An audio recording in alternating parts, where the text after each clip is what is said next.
नमस्कार. मी पुन्हा एकदा श्री चंद्रकांत पांडुरंग कांडे आपल्या सेवेला आहे. माझ्यासोबत माझे ब्रह्मदेव नारायण पवार सर सेवानिवृत्त झाले आपल्या त्यांच्या शाळेमधून. काही महत्त्वाच्या कामासाठी मुंबईला त्यांचं येणं झालं आणि आवर्जून त्यांनी मला फोन केला की मी मुंबईला काही कामासाठी आलो आहे धारावीमध्ये, तर तुम्ही शाळेत आहात का? म्हणलं आहे, आपण आता कामावर आहे. बोललो अजून 6 वर्ष माझी नोकरी आहे, पण त्यांचं उर्वरित आयुष्य फार सुंदर चाललं आहे. ब्रह्मदेव पवार हे पेन्शनर आहेत, आज सेवानिवृत्त आणि छानपैकी. आता एका वाक्यात सांगा तुमचा दिनक्रम कसा चालू आहे? लाटकला जायचं, मुगाबेट जायचं, येऊन जेवायचं, टी व्ही बघायचा, नंतर परत हरिपाठाला जायचं, नंतर येऊन जेवायचं आणि झोपायचं.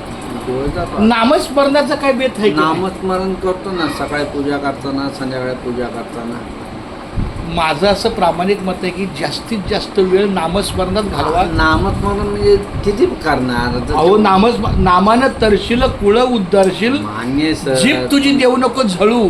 अरे बाबा, रामकृष्ण हरी. मग रामकृष्ण हरी विठ्ठल केशवान मंत्र हा जपावा सर्व काळ. जपतो. त्यांनी सांगितलं नाही की चालेल, सकाळी.